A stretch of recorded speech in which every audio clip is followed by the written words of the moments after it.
Namaskar. Welcome to Amska Academy. This is Seshu Chira. We're going to be your facilitator to understand what is the role of the executive in implementation of the law. Who is an executive?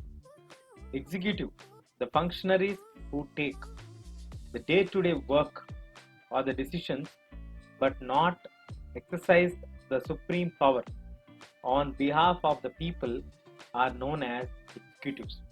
Those who do the day-to-day tasks are known as executives. They will not have any power to take any decision on behalf of people, but they will be executing as an in charge of the execution of the policies of the government. So the decision will be taken in the parliament and then it will be implemented by the executives. Executives discharge the day-to-day functioning or implementation of the law. That is the duty of the execution. We have two types of executives: political executive and permanent executive. How many types of executives do we have? Two types: political and permanent. Now, in a democratic country, two categories make up the executive: the political as well as the permanent. Coming to the political executive, they are elected by the people for a specific period of time. So, the political executives are always elected for a specific period of time. Generally, it is 5 years in our country. Coming to permanent executive, the permanent executives are appointed for a long-term basis. They always have title as civil servants, or they are also known as civil servants. They remain in office even when the ruling party changes. So, even when the ruling party is not in power, still the member who is executing the law will be in power. Means he is a permanent executive. But when it comes to the private or the political executives, they are for a short period of time, 5 years. But when it comes to permanent executive, they will be there for their entire service, because their duty is to carry the work under the political executive and assist them for carrying out the day-to-day administration. There are two types of executives: political executive and permanent executive. Political executives are elected for short period of time. Permanent executives are for long period of time or their entire service, because the purpose of political permanent executive is to assist the political executive in carrying out day-to-day administration.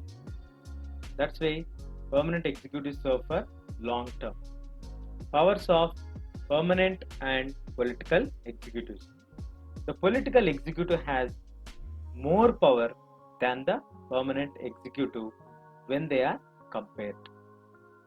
This is because the political executive is elected by the people, and in democracy, the will of the people, the idea of the people is supreme.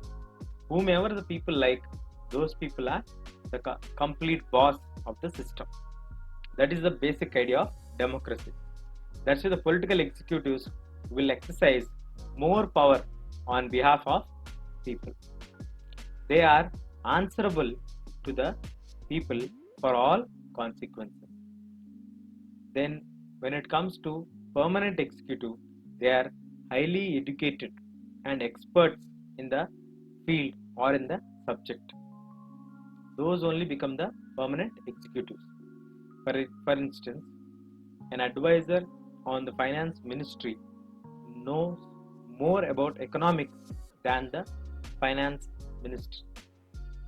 So here, still the decision will be taken by finance minister, and the political executive can give advice to the prime political heads, and permanent executives decide the overall framework and the objectives of the policy, how it has to be implemented. The decision will be taken by the political executives. The implementation is carried by permanent executives. Who are the examples of permanent executive? The examples of permanent executives are IAS, IPS officers, all the civil servants. The examples for political executives are the ministers. Ministers come under the category of political executives. They are elected by people. That's why they exercise more power. But when it comes to the permanent executives, they are well educated and experts in the field or in the subject, but they are only advisors and the implementation officers of the policy. They decide overall framework and the objectives of the policy.